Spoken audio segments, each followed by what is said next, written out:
अभी बाकी है। त्यामुळे पुढच्या 4 वर्षामध्ये ज्यावेळेस त्यांचे 5 वर्ष मंत्री म्हणून तुमचा खासदार म्हणून ते पूर्ण करतील त्यावेळेस अहवाल तर ते सादर करतीलच, पण त्यांचं काम हाच त्यांचा अहवाल असेल हा मला विश्वास आहे।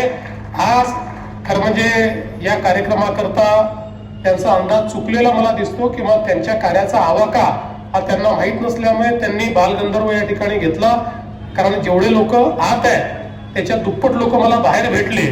मला असं वाटलं की कार्यक्रम सुरूच व्हायचा, सगळे लोक बाहेरच दिसत आहेत, पण नंतर पाहिलं तर आतमध्ये एवढे लोक बसलेले आहेत। याचा अर्थ अण्णा दादांनी सांगितलं त्याप्रमाणे आता पुढचा कार्यक्रम हा आपला आवाका बघून मोठा कार्यक्रम घ्या, सगळ्यांना आतमध्ये बसायची व्यवस्था या ठिकाणी करा, अशा प्रकारची तुम्हाला विनंती करतो। आणि पुण्यनगरी आपलं जे पुणे आहे हे खरं म्हणजे एक प्रकारे महाराष्ट्राची सांस्कृतिक राजधानी